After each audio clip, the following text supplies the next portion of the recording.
আরে ক্রমে ক্রমে খুলিয়া পড়িবে রে তোর এ রঙিলা বসতের মাটি রে বন্ধু কারসাই বাধাইলা ঘর বাড়ি। যেদিন আপনি দুনিয়ায় আসছিলেন আপনার মুখে দাঁত ছিল না, মুখে দাড়িও ছিল না। ঠিক। আজকে দাড়িও উঠলো, দাঁতও গজালো। দাড়িগুলো যখন উঠছিল কালো ছিল, আজকে দাড়িগুলো আপনারা সাদা। আপনার মৃত্যুর পাসপোর্ট ভিসা চলে আসছে। ঠিক। মেয়ে যখন কবুল বলে ঘর পরিবর্তন হয়, বাপের ঘর পাল্টে স্বামীর ঘরে চলে যায়। মালাকুল মউতের ডাকে কবুল বলার সাথেই আপনার ঘর পাল্টাবে, কিন্তু এই পাল্টানো সাধারণ পরিবর্তন নয়, এপার ওপার। মেয়ে যখন বিয়ে হলো, 1 মাস পর মেয়ে যখন আপনার বাড়িতে বেড়াতে আসলো, সপ্তাহখানেক থেকে মেয়ে আবার যখন স্বামীর বাড়ি ফিরে যায়, আমরা গ্রাম অঞ্চলে দেখেছি মায়েরা একটা প্যাকেট নেয়, প্যাকেটের মধ্যে কিছু আলু, কিছু পেঁয়াজ, কিছু রসুন, কিছু চাল ডাল এগুলো দিয়ে দেয়। শিবচরে দেয় না, শিবচরে মানুষ ত্রিপল দেয় না, দিলে কথা বন্ধ হয় না। এই যদি হয় মাখলুকের নিজাম, মা যদি তার মেয়েকে আমার আপ্যায়ন করতে পারে যাওয়ার সময় হাদিয়া, আমার খালেক তার মজলিসে আগত এই মেহমানদের যাওয়ার সময় খালি হাতে ফিরাবেন না। আল্লাহ পাকের হাবিব বলেন অন্তত 2টি পুরস্কার। যখন এই গেট থেকে বের হবেন, উপর থেকে আন্নাদা মুনাদি মিনাস সামা, একজন ফেরেশতা ঘোষণা দেবেন, এই এতক্ষণ দ্বীনি মজলিসে ছিলে, আল্লাহর মেহমান ছিলে, বাড়িতে যাচ্ছ? আরে তোমারকে তো আল্লাহ পাক খালি হাতে ফিরাচ্ছেন না। 1 নাম্বার, কদ গফারাল্লাহু যামবাক, তোমার জিন্দেগীর সব গুনাহ মাফ। 2 নাম্বার, কদ বাদদালাল্লাহু সাইয়্যাতিক, যত গুনাহ করেছো সমস্ত গুনাহগুলো পরিবর্তন করে ওই পরিমাণ সওয়াব দিয়া তোমার আমল নামাটা আল্লাহ তাআলা ভরপুর করে দিয়েছেন। সুবহানাল্লাহ। খুশি না বেজার? খুশি। ভাগবেন না ভাগবেন? কারা কারা ভাগবেন তাড়াতাড়ি হাত উঠান। আল্লাহ পাক আমার ভাইদের জজবাকে কবুল করেন। আমিন। আর জোরে করে আমিন। এটা ওনাদের ভুল নয়, এটা আলেমদের প্রতি ভালোবাসার একটি নমুনা। তবে আপনাদের কাছে আমার একটা অনুরোধ, এই ফজিলত এবং মর্যাদা পাবেন যদি নিয়ত খালেস থাকে। নিয়তে যদি ভেজাল থাকে, অনেকে তো সবাই তো বয়ান শুনতে আসে না, কিছু পাবলিক আসে বক্তার ভুল ধরার জন্য, আছে না নাই? বর্তমানে আমরা সোশ্যাল মিডিয়ায় দেখি অনেক স্টেজে বক্তাকে অনেক ভাইরা অপমান করে, স্টেজ থেকে গালিগালাজ করে অপমান করে নামিয়ে দেন। এমন বাতিলের আছে নাকি এলাকায়? যদি থাকে আমি আপনাকে অগ্রিম সতর্ক করছি, আমার ক্ষেত্রে যদি এমন কোনো ইচ্ছা থাকে, এটা আপনার জীবনের সবচেয়ে বড় ভুল হবে। কারণ আমি কিন্তু এত ভদ্র নই। আপনি বলবেন আমি চলে যাব, আমি জানবো না, আমি এখানেই থাকবো, কিন্তু স্টেজ থেকে ঘাট ধাক্কা দিয়ে নামার ব্যবস্থা আমি করে দেবো আপনাকে। এখানে কোনো রাজনীতি করার জন্য আমি আসি না। রাজনীতি চলবে কার? বলেন আওয়াজ করে, কার? অতএব এখানে কি বিএনপির রাজনীতি চলবে? আওয়ামী লীগের? জাতীয় পার্টি? এখানে রাজনীতি চলবে কার? আর বিশেষ করে আমি বাংলাদেশের কোন রাজনীতি করি না। কারণ যে রাজনীতি করার কারণে আমার বাংলাদেশের শেয়ার বাজার লোকগুলো রাস্তায় নামতে বাধ্য হয়, যে রাজনীতি করার কারণে বাংলাদেশের ব্যাংকের অ্যাকাউন্ট গুলো খালি হতে শুরু করে, যে রাজনীতি করার কারণে সুবর্ণচরে 4 সন্তানের জন্য গণধর্ষণের শিকার হই, ওই রাজনীতি করা দূরের কথা, ওই রাজনীতির ব্যাপারে জাতা ভিড়া করি আমরা রাজনীতি করব কার? বলেন না, রাজনীতি করব কার? আমরা সৈনিক কার? উলাইকা হিজবুল্লাহ আলা ইন্না হিজবাল্লাহি হুমুল মুফলিহুন।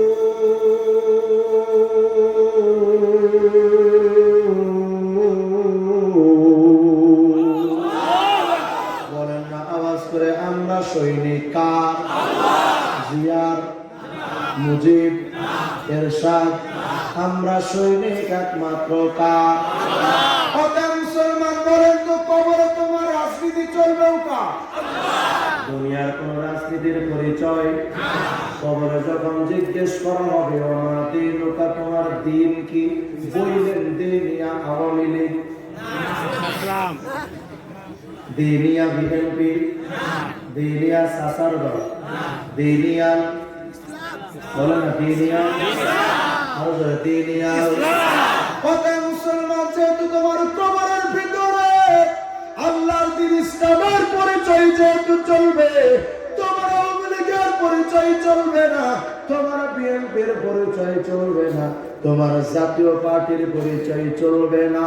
অতএব মুসলমান হিসেবে তোমার পরিচয় আওয়ামী লীগ নয়, মুসলমান হিসেবে তোমার পরিচয় বিএনপি জামাত শিবির নয়, মুসলমান হিসেবে তোমার পরিচয় যেহেতু ইসলাম। অতএব বিএনপি যারা করো, জিয়ার বিরুদ্ধে কথা বললে তোমার যেমন সহ্য হয় না, আওয়ামী লীগ যারা করো, বঙ্গবন্ধুর বিরুদ্ধে কথা বললে যেমন তোমার সহ্য হয় না, ও মুসলমান রে, তোমার দলের বিরুদ্ধে কথা কইলে তোমার যেমন সহ্য হয় না, মুসলমান হিসেবে তোমার কণ্ঠে আওয়াজ থাকবে। আমার ইসলামের বিরুদ্ধে যদি আমার বাবা কথা কয়, আমি আমার বাপকে চিনি না। ইসলামের বিরুদ্ধে আমার সন্তান যদি কথা কয়, আমি আমার সন্তানকে চিনব না। ইসলামের বিরুদ্ধে যদি আমার নেতা কথা কয়, আমি আমার নেতাকে চিনব না। ইসলামের বিরুদ্ধে যদি আমার প্রধানমন্ত্রী যদি কথা কয়, প্রয়োজনে ফাঁসির দড়িটা নিজের গলায় পরাইয়া নেব, কিন্তু ইসলাম বিদ্বেষীদের বিরুদ্ধে অন্তত মুসলমান চুপচাপ বসে থাকা যাবে না। কারণ আমরা রাজনীতি করি কার? আপনার সাউন্ড আমার গলায় চাপ আসে, সাউন্ড করো। আমি বলছি না যে সাউন্ডটা কোনো চেপে না যাবে। আমার বাহিরের সাউন্ড দরকার না, ভেতরে হইলে চলবে। মনিটরে সাউন্ড কি করো, মনিটরের সাউন্ড আগে বাড়ায় আবার কমায়, সবাই কি করেন আমার সাথে। অতএব মুসলমান বলেন তো, আমরা রাজনীতি করি কার? আল্লাহ। রাজনীতি যদি পৃথিবী ব্যাপী থাকতো, বড় বড় বোতল খাওয়ার সুযোগ কোনদের থাকতো না। আল্লাহ রাজনীতি যদি পৃথিবী ব্যাপী থাকতো, এই পৃথিবী বাংলাদেশটা দুর্নীতি মুক্ত থাকতো, চুরি ডাকাতি জেনা ব্যভিচার রাজধানী খুনাখুনি থেকে মুক্ত থাকতো। আল্লাহ রাজনীতি যদি এই বাংলাদেশে থাকতো, চট্টগ্রামে ভাই ভাইয়ের হাতে খুনের শিকার হতো না। ফর এক্সাম্পল, একটা উদাহরণ দিলে বুঝবেন। মনে করেন ইন্ডিয়া থেকে একটা মেশিন এনেছেন, চীন সরকার থেকে একটা মেশিন কিনলেন। চীনের সরকার আপনাকে বলছে, দেখো বাঙালি ভাই, এই মেশিনটা যেহেতু ইতিপূর্বে কখনো দেখো নাই, মেশিনটা চালাতেও পারো না, এই মেশিনটা চালানোর জন্য আমি চীন সরকার তোমাকে দুটি জিনিস দিব। এক নাম্বার, ইলেকট্রিক কোনো জিনিস কিনলে সাথে একটা ক্যাটালগ, একটা ছোট্ট চটি বই দেয় না, দেয়নি? এই বইয়ের মধ্যে লেখা থাকে কোথায় তেল, কোথায় পেট্রোল, কোথায় মোবিল, কোথায় কি দিবেন, সব লেখা থাকে। তুমি যখন মেশিন চালাবা, তোমার এই ক্যাটালগ দেখে দেখে মেশিন চালাবে। দ্বিতীয় নাম্বার, অভিজ্ঞতা যেহেতু লাগবে, ইতিপূর্বে মেশিনটা দেখো নাই, অভিজ্ঞতা সম্পন্ন একজন ইঞ্জিনিয়ার তোমার সাথে দিলাম। এই ইঞ্জিনিয়ার তোমাকে দেখিয়ে দিবে কোথায় তেল, কোথায় পেট্রোল, কোথায় মোবিল, কোথায় কিভাবে দিয়ে স্টার্ট করতে হয়। এই ইঞ্জিনিয়ার তোমাকে দেখিয়ে দিবে। ইঞ্জিনিয়ারের অভিজ্ঞতা আর তোমার হাতে থাকা ক্যাটালগ, এই দুটো জিনিস দিয়ে তোমার মেশিনটা চালায়। খবরদার, ক্যাটালগ আর ইঞ্জিনিয়ার বাদ দিয়া নিজে মাতবাড়ি আর ফুটাঙ্গিরি করে মেশিন চালায় না, মেশিন কিন্তু চলবে। যখন আপনি মেশিনটা বাংলাদেশে আনলেন, আপনি তো জাতে বাঙালি, এমনিতে একটু হেডম বেশি। আমাদের বাঙালিদের স্বভাব, ক্ষমতা যদি থাকে এতটুকু দেখাই এতখানি, আছে না নাই? বাংলাদেশে যখন মেশিনটা আনলেন, এখন নিজে মাতবাড়ি করে সকালবেলা যখন চাইনার ইঞ্জিনিয়ার মেশিন স্টার্ট করতে গেলেন, আপনি সকালে গিয়ে দেখেন চাইনার ইঞ্জিনিয়ার মেশিন স্টার্ট করতে যাচ্ছে। আপনি তো মেশিনের মালিক, চাইনার ইঞ্জিনিয়ারকে বলতেছেন, কিরে কি হয়েছে এখানে, তুই কেন? ভাই আমি আপনার মেশিন স্টার্ট করতে আসছি, চাইনা সরকার আমাকে পাঠাইছে। হাতাটা গোছায় কামসা বরাবর দিচ্ছেন একটা থাপ্পড় মেরে। আর আমি নিজের পকেটের টাকা দিয়ে মেশিন কিনছি, তোর মাতবাড়ি দেখুন, যা ভাগ। তাড়িয়ে দিলেন। তাড়িয়ে দিয়ে ক্যাটালগ যেটা চীন সরকার দিয়েছিল, এই ক্যাটালগটা ছিঁড়ে টুকরো টুকরো করে ডাস্টবিনে ফেলে দিয়েছে। দিয়ে এখন নিজে মাতবাড়ি করে যেখানে তেল দেওয়া দরকার সেখানে জনমের মতো পানি ঢালছে, যেখানে পানি দেওয়া দরকার সেখানে গ্যাস দিলেন। বলেন তো মেশিনটা দুর্দান্ত গতিতে চলবে না? চলবে না ভাড়া বলবে? চলবে। মাদারীপুরের মুসলমান আওয়াজ করে বলেন তো, দুনিয়া নামক মেশিন বানাইছেন কে? আরে আওয়াজ দিয়া কন্যা কে? এই দুনিয়া এবং বাংলাদেশ নামক মেশিনের আবিষ্কারক, বলেন না আওয়াজ করে বানাইলেন কে? আল্লাহ রাব্বুল আলামিন বুঝাইতে চান, বান্দারে কদ জাকুম মিনাল্লাহি নূরুন ওয়া কিতাবুম মুবিন।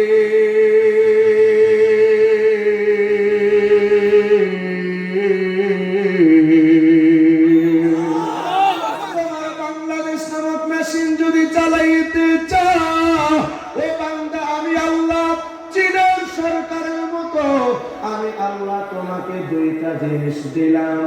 এক নম্বর কিতাবুম মুবিন, অর্থাৎ কোরআন নামক ক্যাটালগ, নীতিমালা।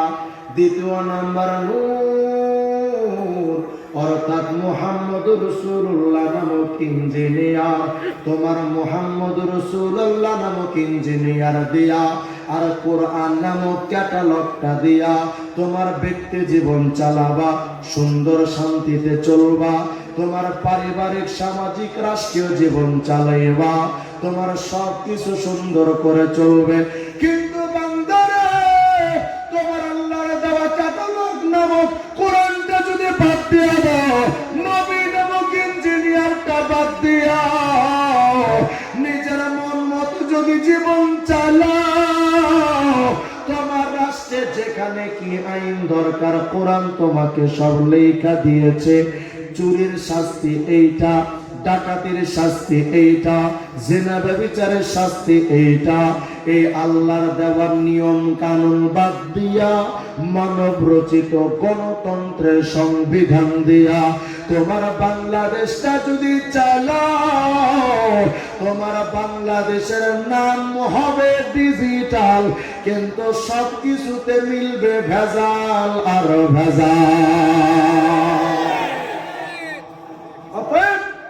শান্তিপূর্ণ ভাবে নিজের জীবন, পরিবার, সমাজ, রাষ্ট্রকে যদি চালাতে চান, আল্লাহর নিয়ম মাফিক এবং নবী নামক ইঞ্জিনিয়ার বাদ দিয়া অন্য কোন তন্ত্র মন্ত্র দিয়ে এই পৃথিবীতে শান্তি আনা সম্ভব না।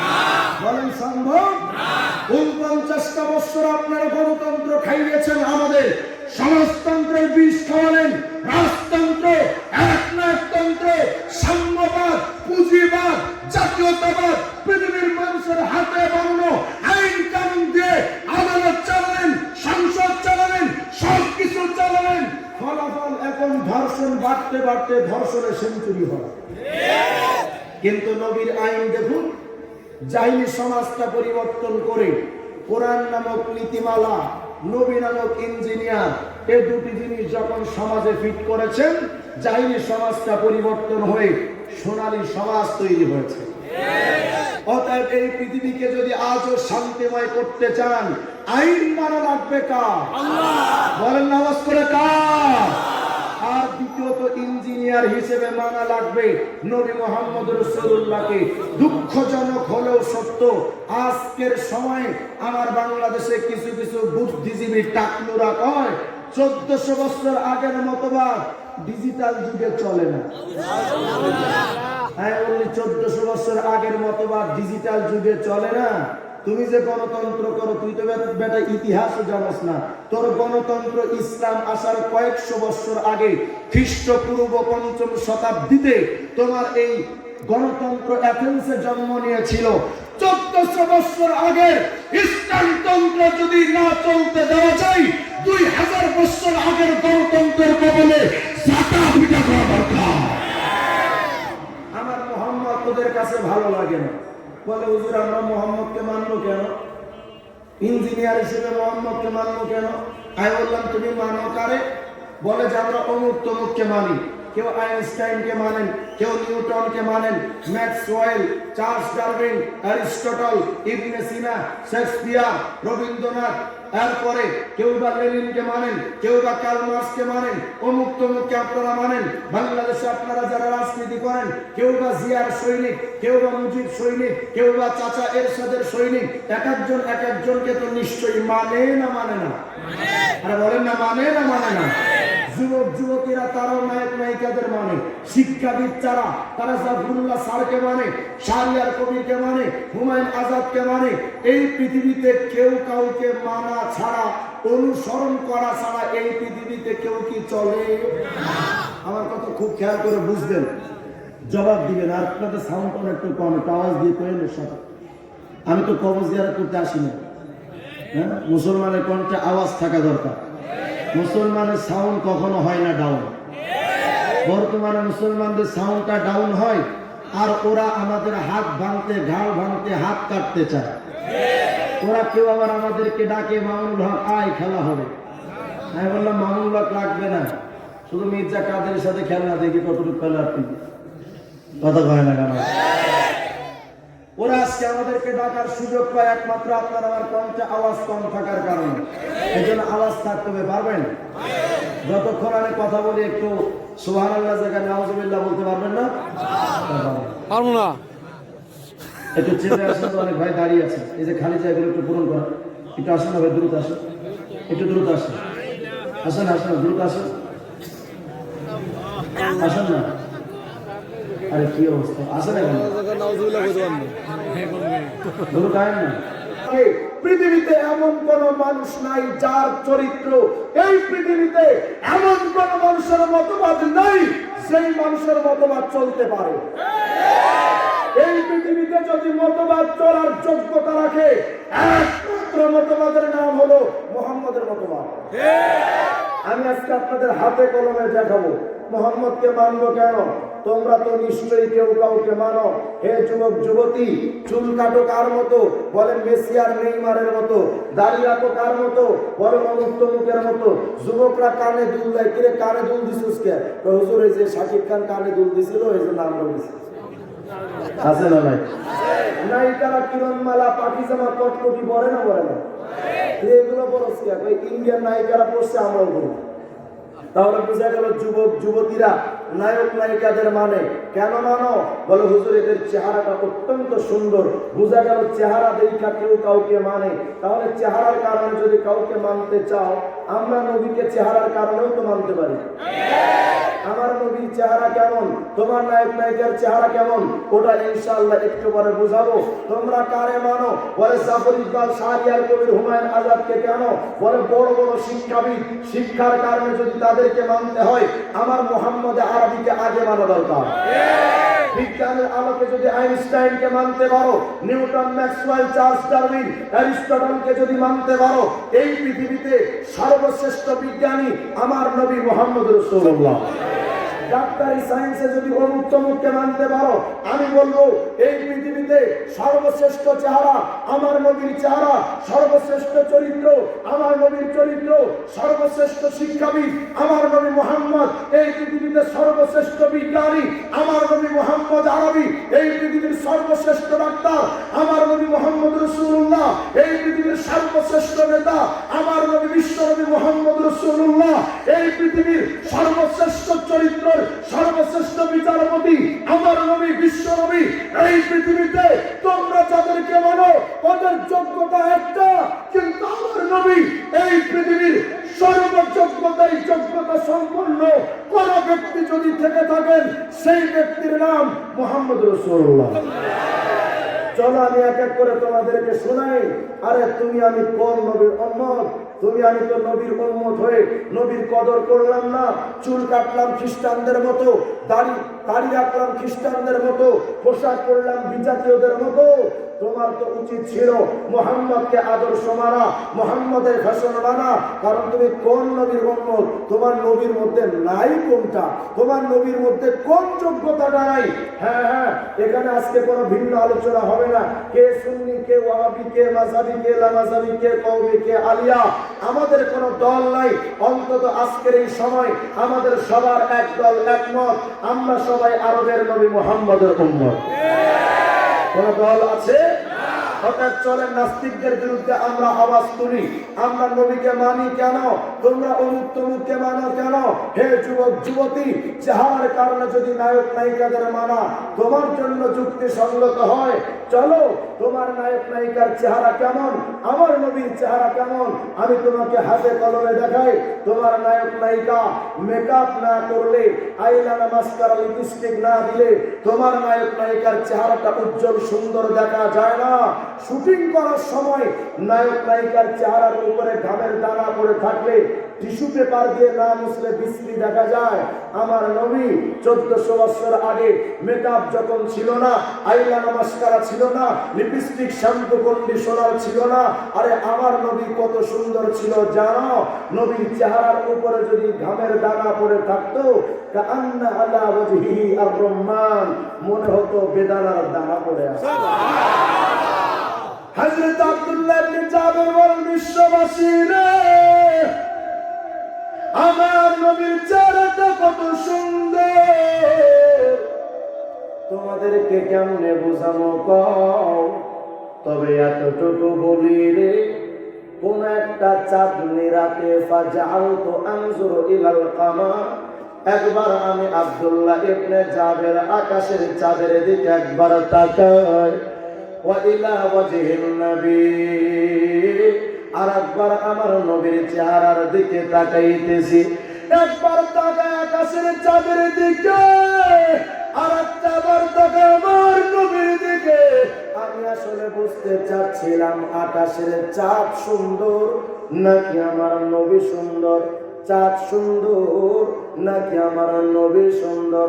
আকাশের চাঁদের দিকে তাকাইয়া আর আমার নবীর চেহারার দিকে তাকাইয়া আমি শেষ পর্যন্ত সিদ্ধান্তে উপনীত হইলাম, ফালাহুয়া ইনদি আহসানু মিনাল কামার, আকাশের চাঁদের চাইতে আমার নবী বেশি সুন্দর। চেহারার কারণে যদি নায়ক নায়িকাদের মানতে পারো, চেহারার সৌন্দর্যের কারণে আমি আমার নবীকে আগে মানতে পারি। কারণ এই পৃথিবীর চেহারা, নায়কদের চেহারা সুন্দর না নবীর? নবীর মতো সুন্দর কেউ ছিল? আছে? আসবে? অতএব সৌন্দর্যের কারণে যদি কাউকে মানতে চাও, আমার নবী মুহাম্মদ রাসূলুল্লাহ ছাড়া আর কোনো বিকল্প রাস্তা। এখন অনেকে বলবেন, হুজুর শুধু চেহারা থাকলেই চলে না। মানুষের সৌন্দর্য মূলত দুই প্রকার, সুরাতান, সিরাতান, ওপরের সৌন্দর্য, আর একটা হলো ভেতরের সৌন্দর্য। চেহারা ফিটফাট, মাথার ভেতরটা সদরঘাট, লুচ্চা, পাবলিক এদেরকে মানে না। তাহলে বলবেন যে হুজুর বুঝলাম নবীর চেহারাটা বড় সুন্দর, কিন্তু নবীর ভেতরের চরিত্রের সৌন্দর্যটা কেমন সেইটা বলেন। আমার দেশের নায়ক নায়িকা যত সুন্দর হোক না, ভেতরে ভেতরে লুচ্চা। মাঝে মধ্যে ভিডিও বাহির হয়, স্ক্যান্ডাল বাহির হয়, পাবলিক তোমরা যদি এদেরকে লুচ্চামির কারণে এরপরও তাদের মানতে পারো, আমার নবীর ওপরটা যত সুন্দর তার চাইতে বেশি সুন্দর ভেতরটা। সুবহানাল্লাহ বলেন। যদি বলেন হুজুর নবীর চরিত্রটা কেমন, ও শিবচরের মুসলমান যুবক, নবীর চরিত্র নিয়ে কেমনে তোদেরকে বুঝাবো? তবে এতটুকু বলি, কার চরিত্র কেমন এটা যদি বুঝতে চান, ওই মানুষটার ঘরের বউয়ের কাছে গিয়া জিগান। কারণ কার চরিত্র কেমন এটা সবচেয়ে বেশি জানেন ঘরের বউ। কথা বলেন না? তাহলে চলেন না আমরা আম্মা জান আয়েশা সিদ্দিকা, নবীর স্ত্রী, নবীর বউ, আমাদের আম্মা জান আয়েশা সিদ্দিকার কাছে গিয়া জিজ্ঞেস করি, আম্মা জান জানতে চাই আপনার স্বামী নবীর চরিত্র কেমন ছিল? আম্মা জান আয়েশা সিদ্দিকা বলে, ও দুনিয়ার মানুষরে, আমার স্বামীর চরিত্র নিয়ে কেমনে তোদেরকে বোঝায়? তবে এতটুকু বলি রে, কানা খুলুকুহু আল কোরআন, এই পবিত্র কোরআনে যেমন কোনো ভেজাল নাই, আমার স্বামীর চরিত্রে কোরআনের মতো কোনোই ভেজাল ছিল না। কেমন জানি আমার স্বামী একটা জীবন্ত কোরআন। তাহলে চেহারা চরিত্রে আমার নবীকে কেউ পিছনে ফেলতে পারবে না। এরপরও টাকলো বুদ্ধিজীবীরা কইবে হুজুর তারপরও তোমার নবীরে মানি না কেন? আমরা তো শিক্ষিত, তো নবীরে মানো না কেন? কই নবী নাকি উম্মি নবী? উম্মি মানে তো মূর্খ, মূর্খ নবীরে আমরা শিক্ষিত টাকলোরা কেমনে মানি? আমি বললাম তোরা মানুষ কারে? বলে আমরা যারে মানি তার নাম জাফর ইকবাল, আমরা যারে মানি তার নাম শাহরিয়ার কবির ওরফে মুরগি চড়া। আমরা যারে মানি তার নাম হুমায়ুন আজাদ ওরফে বেজাত। কথা হয় না কেন? তোমরা যাদেরকে মানো ওদের ইতিহাস আমরা জানি, ওদের শিক্ষা ওদেরকে ৭১ সালে মুরগি চুরি থেকে ফিরাতে পারে না। সেই শিক্ষা চুরি থেকে ফিরাইতে পারে না, সেটা তুমি ধর্ষণ থেকে ফিরাইতে পারে না, ওই শিক্ষার কোনো মূল্য নাই। আমাদের বাংলাদেশের একজন বিশিষ্ট মুক্তিযোদ্ধা, ঢাকামিকের সভাপতি শাহরিয়ার কবির চাচা নাম দিয়েছেন মুক্তিযোদ্ধা, কিন্তু আমি নাম দিয়েছি উনি মুরগি যোদ্ধা। কি যোদ্ধা? মুরগি যোদ্ধা। ৭১ সালে তিনি মুরগি চুরি করতেন, কইরা পাকিস্তানদের সাপ্লাই দিতেন। এখন তিনি এই মুরগি চোর দীর্ঘ 50 বছর পরে এসে আমার বাংলাদেশের টিভিতে বৈশা বড় বড় গলায় কথা কয়, আলেমদেরকে গলায় বড় কইরা আলেমদের বিরুদ্ধে কথা কয়। আমি বলি চোরের মায়ের গলা একটু বড়ই হয়। আর আমি গত কয়েকদিন আগে কয়, বঙ্গবন্ধু যদি বেঁচে থাকতেন, আওয়ামী লীগের লোকেরা পোস্টারের উপরে আল্লাহ সর্বশক্তিমান যে লেখে, অনেক আওয়ামী লীগের নেতারা বিসমিল্লাহ বলে বক্তব্য দেয়, বলে বঙ্গবন্ধু বেঁচে থাকলে এটার সুযোগ হতো না। তার মানে সে বোঝাতে চায় বঙ্গবন্ধু নাস্তিক ছিলেন, বঙ্গবন্ধু আল্লাহ বিদ্বেষী ছিলেন। ৭১-এর পরে বঙ্গবন্ধু বলেছিলেন, আমি মানুষ, আমি বাঙালি, আমি মুসলমান। মুসলমান একবার মরে, দুইবার মরে না। তাহলে বোঝা গেল বঙ্গবন্ধুর দাবিতে তিনি নাস্তিক না মুসলমান? উপরন্তু তিনি ৭১ সালে বলেছিলেন, রক্ত যখন দিয়েছি রক্ত আরো দেব, আমার দেশকে মুক্ত করে ছাড়বো ইনশাআল্লাহ। কিরে শাহরিয়ার কবির তৃতীয় বক্তব্য শোনস নাই? করেছিলি, জানি তখন তুমি মুরগি চুরি করতেছি। ৭১-এর পরে বঙ্গবন্ধু বলেছিলেন, সবাই পাইছে সোনার খনি, আমি পাইলাম চোরের খনি। আমি মনে মনে ভাবলাম চোরগুলো গেল কই, পরে দেখি টাটকা মুরগি চোরাটা। কথা হয় না গেল। আপনাদের শিবচরের কাউয়া যদি সারাদিন কোকিলের ভাব লয়, বলেন তো কাউয়া জীবনে কোনোদিন কোকিল হতে পারে? কাউয়া যেমন সারাদিন কোকিলের ভাব নিলে কাউয়া যেমন কোকিল হইতে পারে না। ৭১-এর মুরগি চোরা সারাদিন মুক্তিযোদ্ধার কথা কইল, মুক্তিযোদ্ধা বলি না, ওর নাম হলো মুরগি যোদ্ধা। এই বাংলাদেশে দিন যত যাচ্ছে মোচওয়ালাদের বাহার বাড়তেছে। গত কয়েকদিন আগে এক মোচুয়া ডক্টর জাফরুল্লাহ কয়, বোরকা এটা তো সৌদি আরবের সংস্কৃতি, এই বোরকা মেয়েদের স্বাস্থ্যের জন্য খুব ক্ষতিকর। আমি বললাম বোরকা মেয়েদের স্বাস্থ্যের জন্য খুব ক্ষতিকর, আর তসলিমা ভাবির দেহটা তাদের যৌবনের জন্য খুব উপকার। ওরে বাপ্পা, করোনা আমাদের কি শিখাইছে? যদি করোনা নামক ভাইরাস থেকে বাঁচতে চাও, বোরকার চেয়ে বড় বোরকা পিপি ব্যবহার করো। তার বর্তমান বিশ্ব কোভিড-19 করোনা আমাদেরকে শিক্ষা দেওয়া যাচ্ছে, অতিরিক্ত পোশাক আর বোরকা মেয়েদের স্বাস্থ্যের জন্য ক্ষতির কারণ নয়, বরং মরণ ব্যাধি করোনা ভাইরাস থেকে বাঁচার একমাত্র উপায়। এই বড় চির বাস্তবতাকে সেই জাফরুল্লাহ স্বীকার করতে পারে না, তাকে বুদ্ধিজীবী বলা যায় না, সে বুদ্ধি প্রতিবন্ধী। এর মাথার তার ঠিক নাই, এরা দ্রুত পাবনায় পাঠান। যদি পাবনায় না পাঠান, এগুলোর যদি সাইরা রাখেন, আগাম 5 বছর পর থেকে বাংলাদেশের পাবলিক টাকা খরচ কইরা আর চিড়িয়াখানা যাওয়ার দরকার নেই। কারণ এত নতুন নতুন পশু যদি চিড়িয়াখানার বাহিরে পাওয়া যায়, চিড়িয়াখানায় গিয়ে নতুন পশু দেখার দরকার। হরেক রকম পাগল দিয়া মিলাইছ মেলা। বাবা তোমার দরবারে সব পাগলের মেলা। কত কোয়ালিটির পাগল। শাহরিয়ার কবির কয়, এটা কোনো পড়া কি হয়েছে ভাই?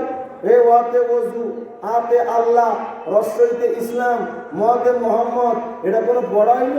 আমি বললাম না না, এটা কোনো পড়া না।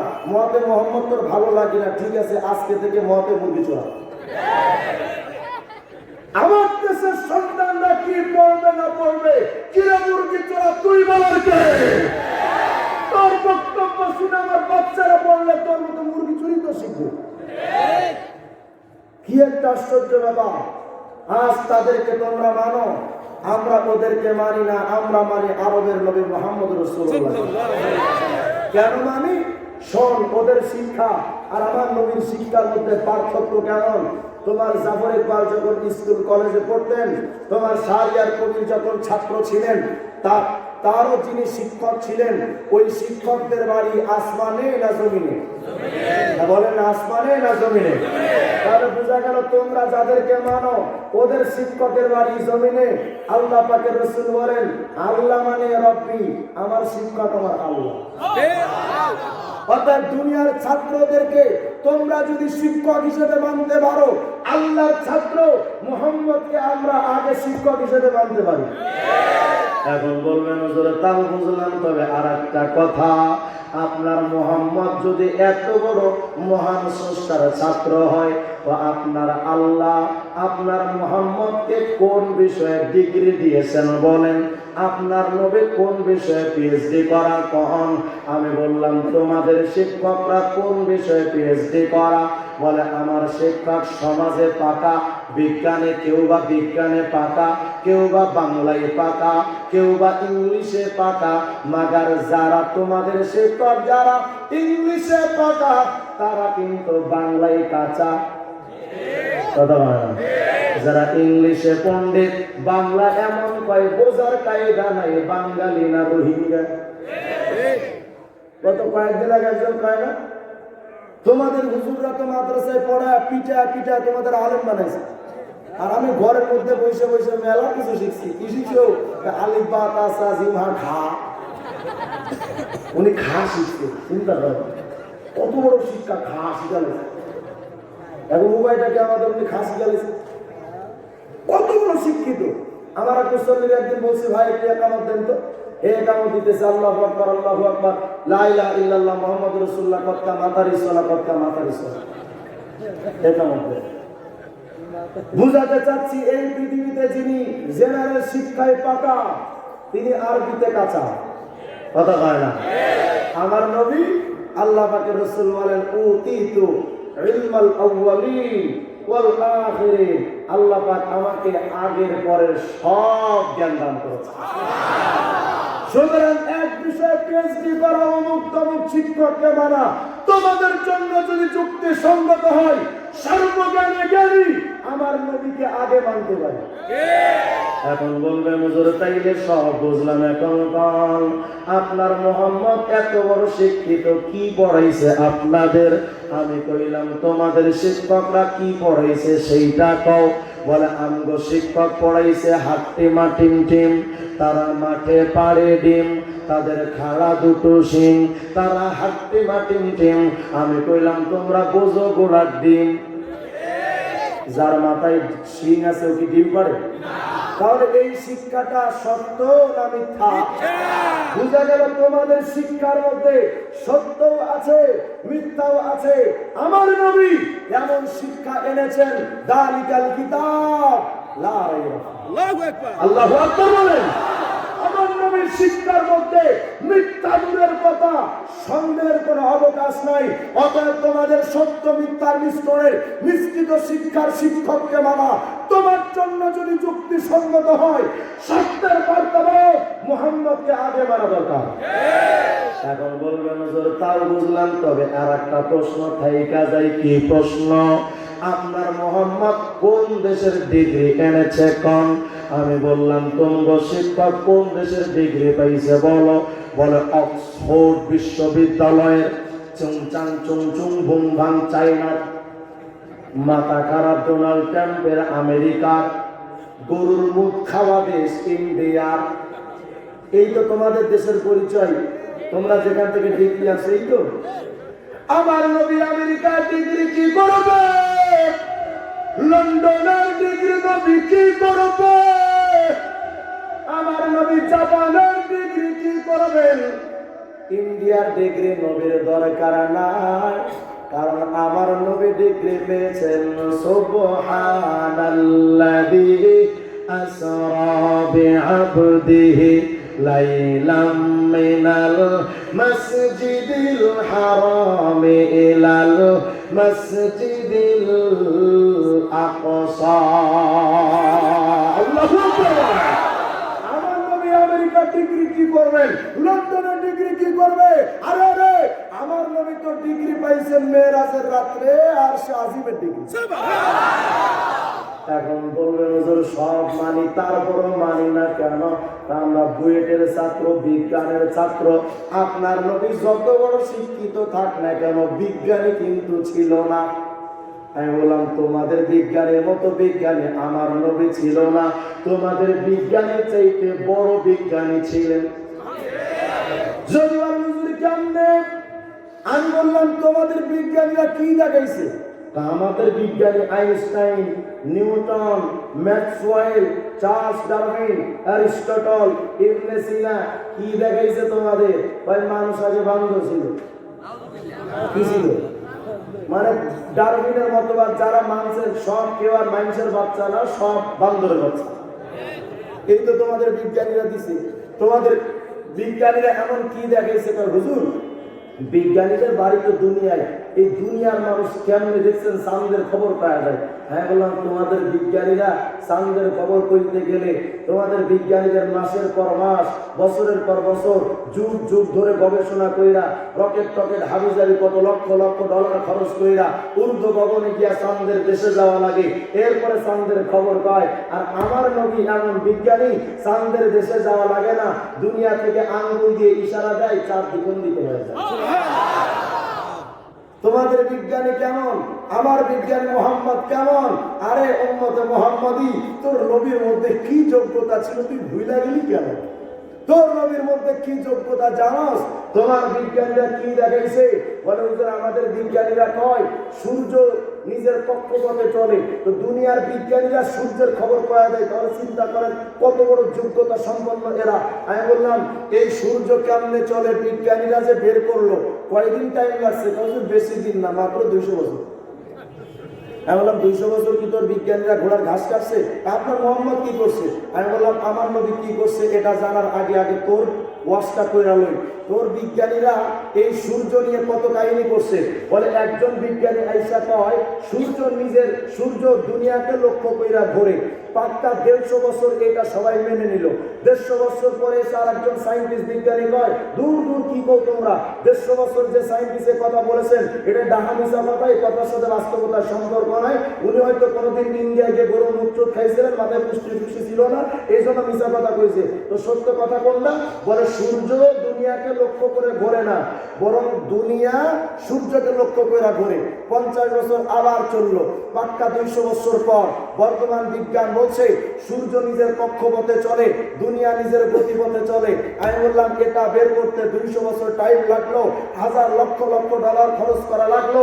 অথচ 1400 বছর আগে যখন বিজ্ঞান ছিল না, নাসার অস্তিত্ব ছিল না, কোন বিমান হেলিকপ্টার রকেটের ব্যবস্থা ছিল না, সেই 1400 বছর আগে আমার নবী রিসার্চ ছাড়া, বছরের পর বছর ছাড়া আমার নবী সূরা ইয়াসিন 4th পৃষ্ঠা 1ম লাইন আল্লাহর তরফ থেকে কোন রিসার্চ ছাড়া বলে দিলেন ওয়াশ-শামসু তাজরি লিমুস্তাকাররিন লাহা, সূর্য তার আপন কক্ষপথে চলে।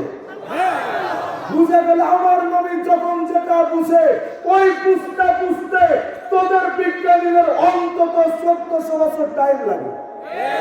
বিজ্ঞানীদের মহান গুরু নবীজি গাউগা মুহাম্মদ চুগাই হাইবানি, গাউগা মুহাম্মদ চুগাই হাইবানি। এখন বলবেন হুজুর সব বুঝলাম, কিন্তু আপনার নবী কিন্তু ডাক্তার ছিলেন না। আমি বললাম আমার নবী অ্যালোপ্যাথিক ডাক্তার ছিলেন না, হোমিওপ্যাথি বেচতেন না, কারণ যার নাই কোনো গতি তারা কেনে হোমিওপ্যাথি। আমার নবী অ্যালোপ্যাথিক ডাক্তার না, হোমিও ডাক্তার নবী না। আমার নবী কত ডাক্তার জানো? আবু বকর সিদ্দিকের পায়ে সাপে দংশন করেছে হিজরতের রাত, পাহাড়ি সাপে দংশন করেছে। আবু বকর সিদ্দিক বিষের যন্ত্রণায় কাঁদতেছে, চোখ থেকে টপ টপ করে পানি পড়তেছে। পয়গম্বর চোখটা খুইলা দেখে আবু বকর কাঁদে। ও আবু বকর তুমি কাঁদো কেন? ইয়া রাসূলুল্লাহ সাপে দংশন করেছে কাঁদতেছি। নবী বলেন আবু বকর কই কাটছে দেখি। আবু বকর সিদ্দিক বলেন নবী এই জায়গায় সাপে দংশন করেছে। নবীজি কোন অ্যালোপ্যাথিক ডাক্তার না, হোমিও ডাক্তার না, গাছরা বা হারবাল ডাক্তার না।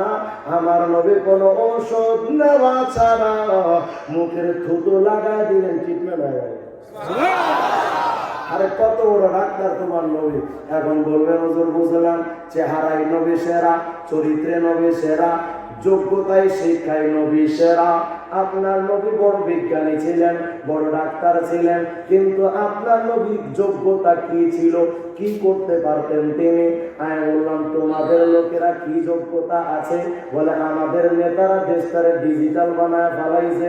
আমি বললাম হ্যাঁ, তোমার দেশের লোক ডিজিটাল বানাইছে, বিনিময়ে 30 লক্ষ মানুষের জীবন লাগলো, 2 লক্ষ মা বোনের ইজ্জত লাগলো, 49টা বছর চলে গেল, নাম দিলা ডিজিটাল, আজও পর্যন্ত ধর্ষণ বন্ধ হয়, জেনাবে বিচার বন্ধ হয়, চুরি বন্ধ হয়েছে।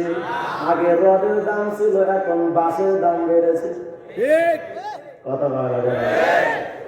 আমার নবী এমন যোগ্যতা সম্পন্ন, 30 লক্ষ মানুষের জীবন নিলেন না, 2 লক্ষ মা বোনের ইজ্জত লাগলো না। 49টা বছর টাইম লাগলো না, মাত্র 23 বছর এক নবী এমন বিপ্লব ঘটাইলেন। তোমাদের বঙ্গবন্ধু তো 68,000 গ্রামকে স্বাধীন করেছেন। এত শ্রম দেওয়ার পরে অনেক অবদান তারা আছে, কিন্তু আমার নবীজি সামান্য 68,000 গ্রামকে স্বাধীন করেন নাই, পুরা দুনিয়াকে সমস্ত জাহিলিয়াতের কবল থেকে মুক্ত করে সোনালী সমাজ উপহার দিয়েছেন মাত্র 23 বছরে। অতএব তোমরা তো 2 লক্ষ মা বোনের ইজ্জত, 30 লক্ষ মানুষের জীবনের বিনিময় 49টা বছরে তোমার দেশকে স্বাধীন করেছো মাত্র 56,000 বর্গ মাইল। আমার নবী, এক নবী পুরো বিশ্ব স্বাধীন করেছেন। অতএব দেশকে স্বাধীন করার জন্য বঙ্গবন্ধুকে মানা যদি যুক্তিসঙ্গত হয়, বিশ্বকে স্বাধীন করার জন্য আমার নবীকে আগে মানা দরকার। আমার নবীকে কোন দিক থেকে ফেলাতে চায়? বলে হুজুর সব বুঝলাম, নেতা হিসেবে কেমন? আমি বললাম তোমর নেতা কেমন? অনেক ভালো। আমি বলি তোমাদের নেতা ভালো হয়ে যায় ভোটের 3 দিন আগে।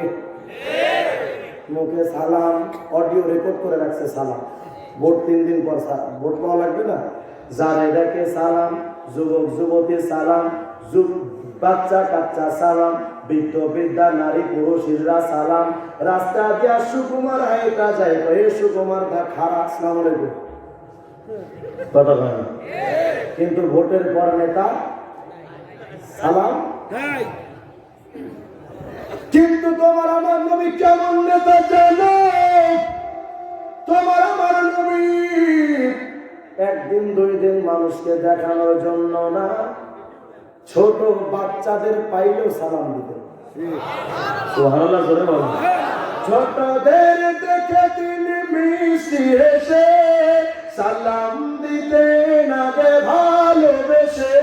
আল্লাহু আকবার। চোখ দুটো ছিল তার শান্তির নীল, চোখ দুটো ছিল তার শান্তির নীল। পরম ঠিকানা দেখো গরিব দুঃখীর, পরম ঠিকানা দেখো গরিব দুঃখীর। গল্প করি শোনো প্রিয় নবীজির, শ্রেষ্ঠ মানুষ যিনি এই ধরনের। তোমার নেতা তো ভোটের 3 দিন আগে আসে, আইসা হাত ধরে কয় চাচা লন 5,000। চাচা তো বেজায় খুশি, কিরে নেতা তুই দেখি মানুষ হয়ে গেছে। চাচা আমি তাকে জানোয়ার ছিলাম না, যখন তুই সরকারি রিলিফের টাকা, গমের টাকা, চাউলের টাকা চুরি করে খাইতে তখন কি মানুষ আছিস? চাচা এই যে দেখেন মোহাম্মদের টুপি লাগাইছি, দাড়ি রাখছি, পাঞ্জাবি গাই দিছি, চিন্তা করে না আমি পুরা হুজুর হয়ে গেছি, মোহাম্মদের মতো হয়ে গেছি, আমি কিন্তু চুরি ডাকাতি করবো না। বোঝা গেল এই দেশে রাজনীতি করতে গেলেও মোহাম্মদের দাড়ি টুপি লাগে। কথা নয় ভাই না। চাচা মনে মনে কয় সত্যি কথা, কত তোর মনের খবর কি?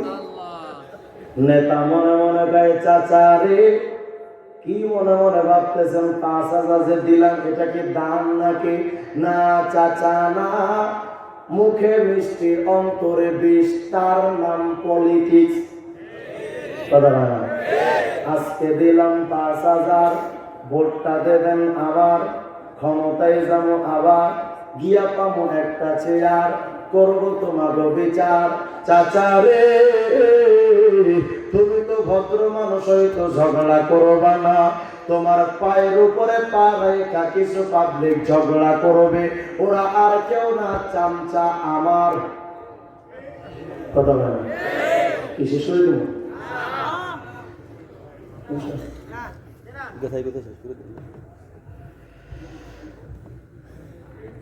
আল্লাহ পাক আজকের মজমাকে কবুল করেন। আরো জোরে বলেন আমিন।